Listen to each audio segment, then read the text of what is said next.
Hey YouTube, we're back with another casual gamer walkthrough, but before I jump into that, I just first want to thank everyone for the tremendous support in the last video.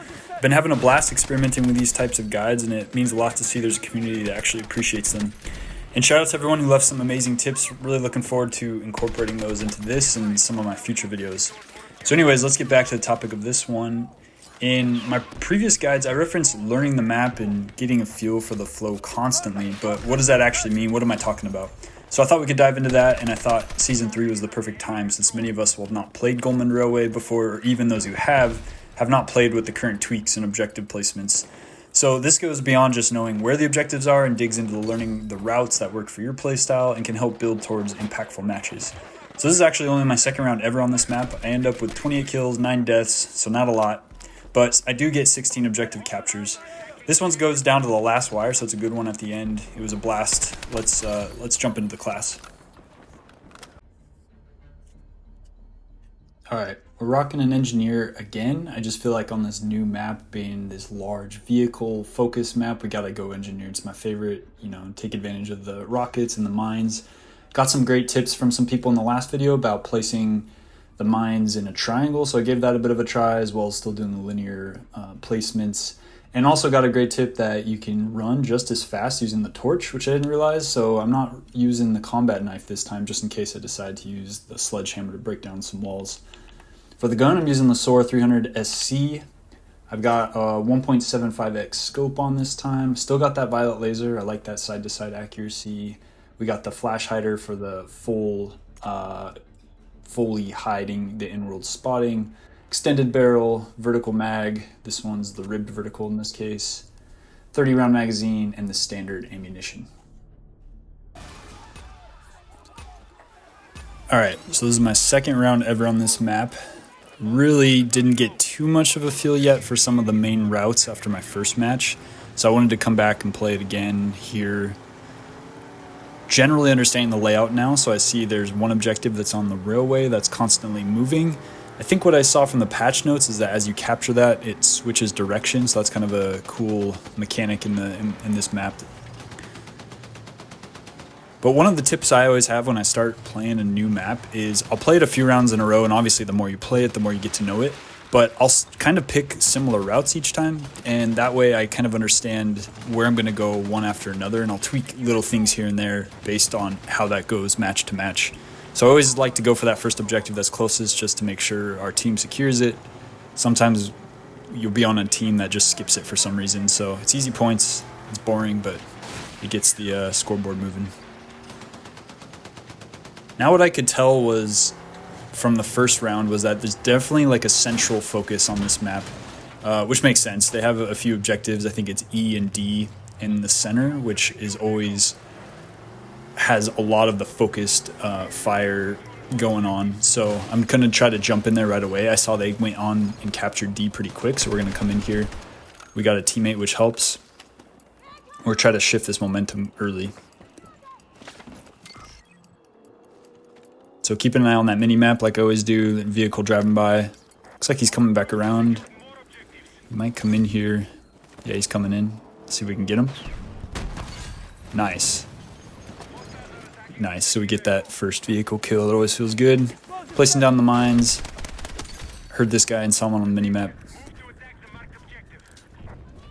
I'm going linear here. I know I really appreciate that last tip in the video. In my last video, someone recommended to place the mines in more of a triangular shape. That way, when a tank or vehicle rolls over them, they're likely to hit all of them at the same time, and you're almost guaranteed a kill.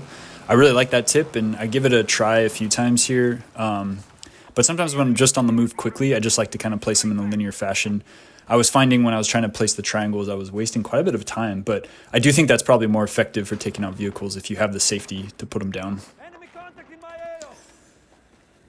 So I found for my first match that this E objective was quite open. Even though there's all these buildings, the objective itself, where you can actually capture it from, is mainly in the street and exposed outside of the building. So I found a lot of people like to hang in those side buildings and kind of focus in on the street. So I found it kind of helps to sneak into E, try to capture it from the edge rather than just kind of running up the middle, obviously.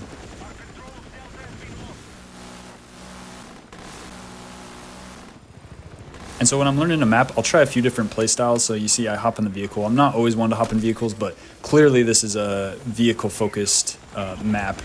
But I do like that the central area of this map is infantry-focused with all these buildings, so you can kind of get a mix of the different play styles. But one thing in this map that's important is to use the vehicles, obviously, to get from one objective to the next. Otherwise, you're just running forever. So here I'm just kind of, you know, playing the vehicles a little bit, just having fun in a different playstyle, but also getting a feel for where's everyone focused, where are they traveling, where does there seem to be kind of bottlenecks. This map is definitely more wide open, so I imagine on Escalation and Conquest there'll be not so many bottlenecks, but more where are people focusing and spending a lot of their time at. Again, for my first match, that seemed to be objectives D and E in the center, but I'm just kind of getting a lay of the land still, checking out all the other objectives as well. The helicopter is really a nice way to kind of visualize the map too. I was still a little confused about where some of those objectives were on the edges after only having played it once. This being my second time.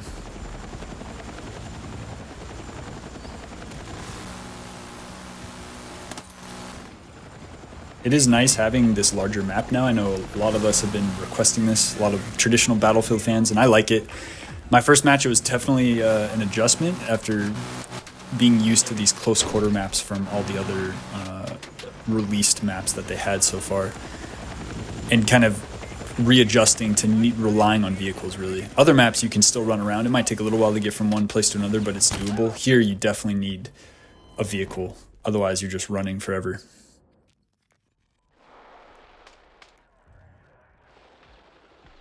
So we definitely have kind of the central objectives, which is great, but I saw they're taking E, so I'm going to try to hop in here. Again, you'll kind of see how exposed it is out in the street. So I'm going to hang out on the edge. I got some nice easy kills here. I just saw the guys kind of chilling. But I'm going to use some of this cover to my advantage. I'm not just going to run out there. It's nice you can capture objective from here. You got good cover. Don't have to run out into the street.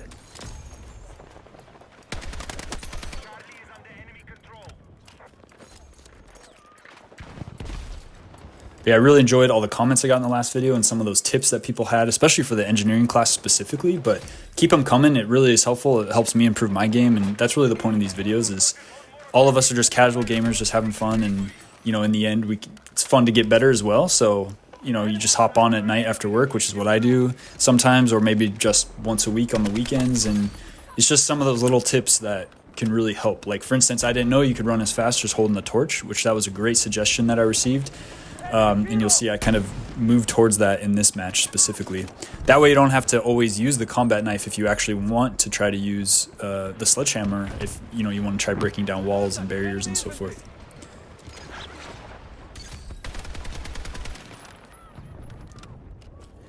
In all of my other videos, I'm always trying to, you know, get people to look at their mini-map more and take in more information.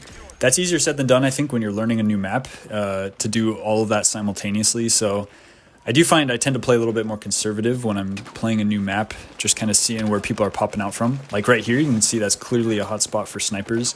The first match I was getting picked off running down that middle of the street. So I can imagine if you like sniping, which I made a video on that a few videos ago, you know, that's definitely going to be a hot spot, hanging out on some of those balconies looking down the streets.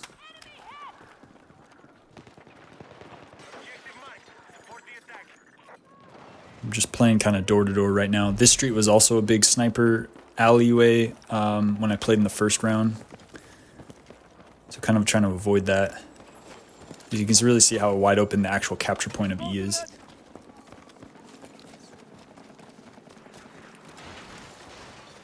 So for a lot of this match, I kind of hang out around D and E just, again, because I said I noticed that this is where a lot of the action is focused.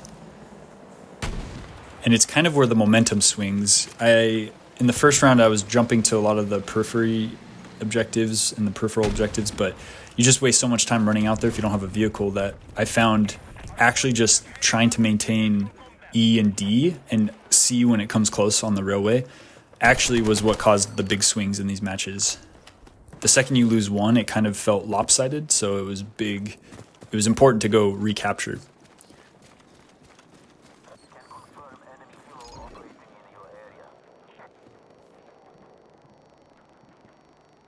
And so now I'm just trying to take in information.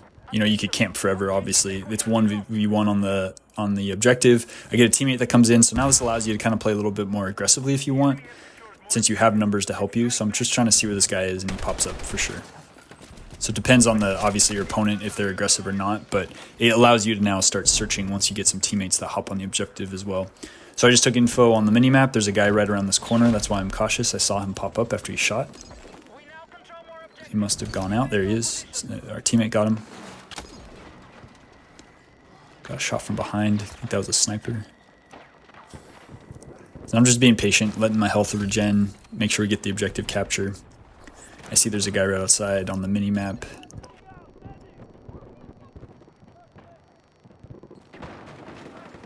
Now on the mini-map there's a guy in one building over.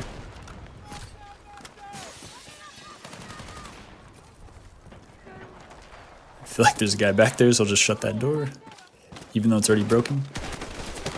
Yeah, there's that guy. There's kind of like a closet room there, I guess.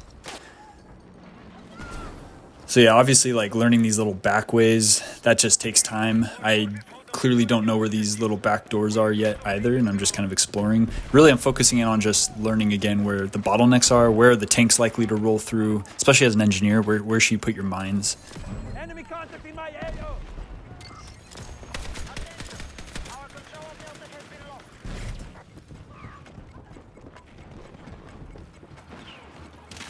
Playing a little bit conservative here, and then yeah, it kind of catches up to me there.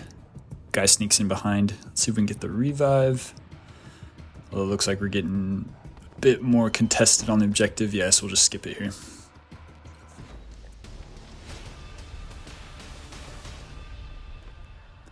Yeah, and I noticed a lot of the peripheral objectives don't really change too much, and I'm guessing that's just because, you know, someone takes a vehicle way out there, your team responds, takes another vehicle way out there, and they just don't have the support to keep it up, so you end up taking it back pretty quickly. We'll see how that goes as people, you know, the general crowd starts to learn these maps, whether that becomes boring or not. But again, D&E, they're pretty fun. C is fun, trying to run out into the railway, I found.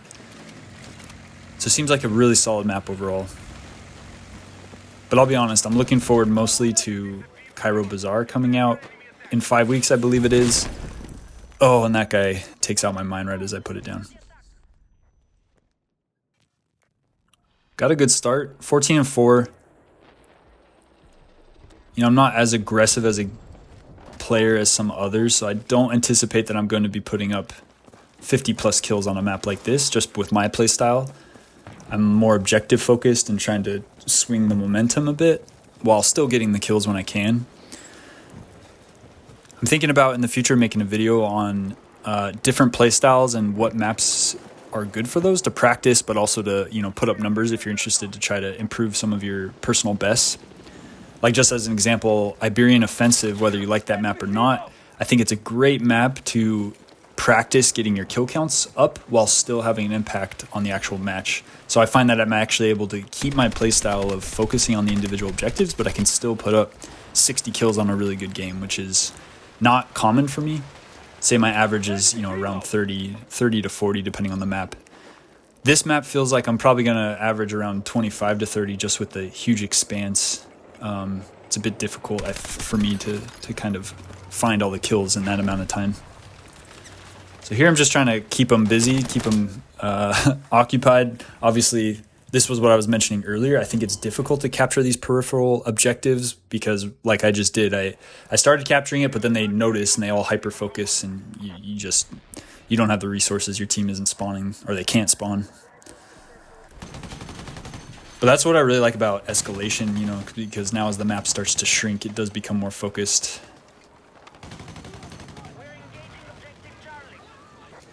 And this part just feels like so much like a Battlefield map. I love it.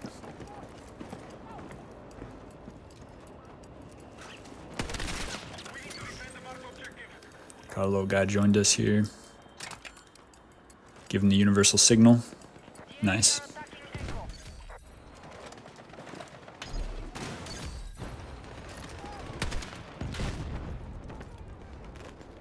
Looks like we got that straggler.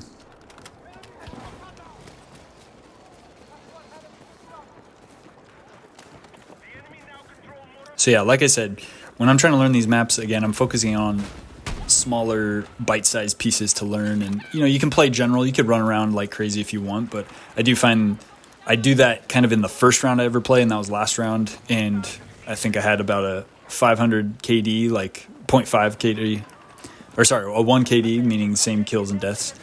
And it's just more chaotic, and I didn't really get much out of it. So I decided to take a different approach with this round where, again, I was more focusing on individual objectives, learning the flow between the objectives. So going from the railway up to D and then going from D to E, seeing how that really flows. I took a chance trying to capture their F, but as I was mentioning, you know, again and again, that it's just really hard to capture those peripheral objectives. So right there, I was kind of trying to scope out D to see if it was worth the push. We just didn't have the numbers, so I was trying to pick up these guys.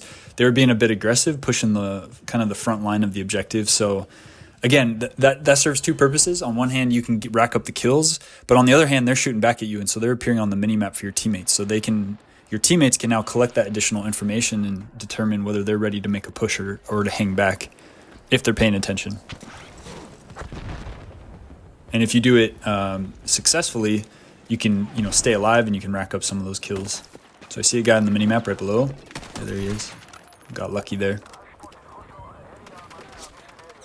Again, now that I know E is so exposed, I'm always trying to hide. They destroyed the cover, so I'm going to another form of cover here.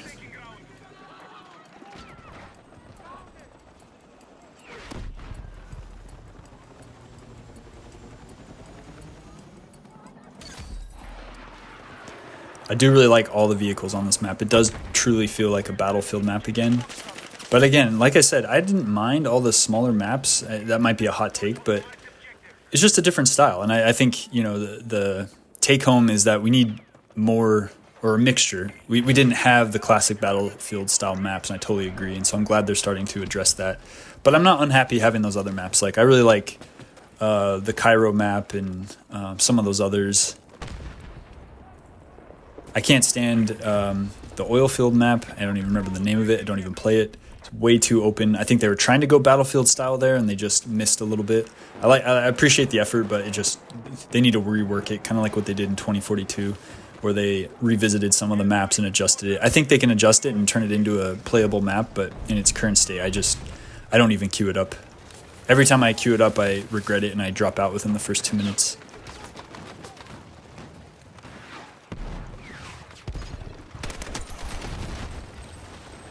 I'm really liking this, what is this, the SOR? I hadn't leveled this up much, so I wanted to give it a try. I like playing with new weapons in Battlefield games. I appreciate having a good selection. I don't need hundreds of them to choose from, but I like to have, you know, a good selection, as well as a good selection of maps. Those are the two biggest things for me to keep me interested. And quite personally, I feel like they've addressed that. Every season we have, you know, 3 or 4 new guns. Yes, it's behind a huge battle pass, but at the same time, I don't want to just get it and, you know, level it up, max it out, and be done. So I don't personally mind having to unlock it through the battle pass. It's obviously a grind, but I think they're trying to address that a little bit with weapon progression and some of these weekly challenges where you can actually change the challenge if you hit it. But yeah, curious to know what you guys think about this map. I'm liking it so far. Again, I've only played twice, so we'll play some more this week or this weekend, seeing how my schedule goes, and maybe get a better, more in-depth match here with some better tips and guides. But I think my biggest take-home at the end of this match is I really learned D. I really got the feel for it. I learned all the back doors. I understood where the vehicles were coming in from. And it was definitely one of the hot spots on the entire map. So you can rack up kills if you just hang out between D and E, I would say.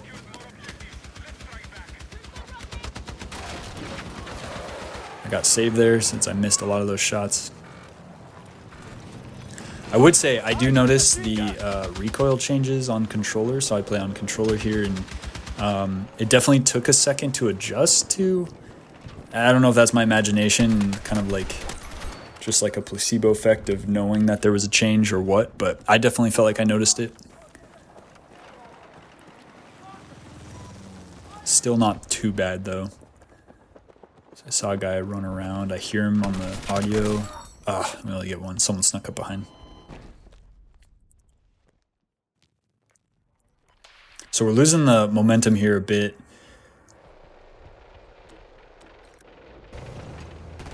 Gotta kind of make a push. I'm gonna see if I can help out at C, although it looks like we have it. Now I'm gonna be running out into the middle of nowhere for no reason. Okay, we got it. So just make sure no one's on the objective. No, we're good. Yeah, so this is the only issue I have with some of these classic Battlefield maps. You can just get stuck in the middle of nowhere.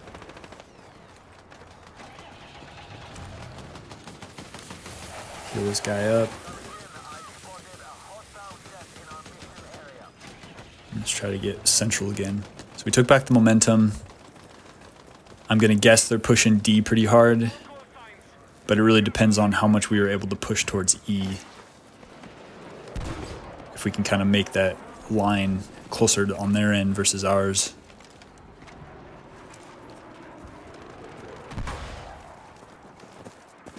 I got that single vehicle damage. That's probably the tip that I was given. You know, put them in a triangle instead of in the line. In this match, I only put them in a line, so I only got that damage.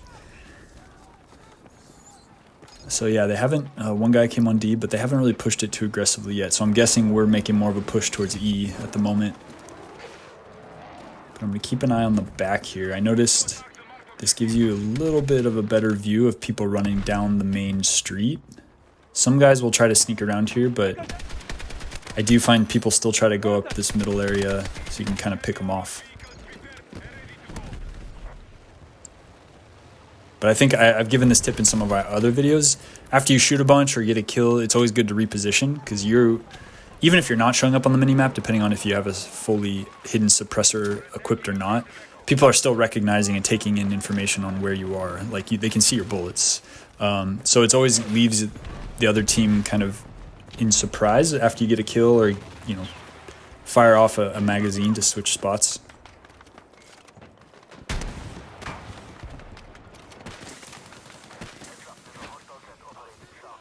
So we're making a strong push here, kind of flip the momentum.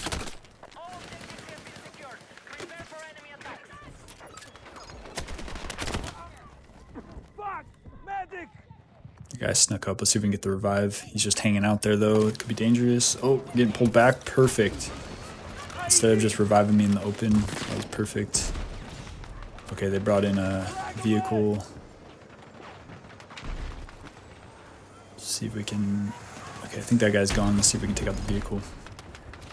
They definitely buffed the armor on the vehicles. I think I saw that in the patch notes, but it's so clear. Like, RPGs are doing very little damage. Guy coming out? Oh, he did. And he blended in there.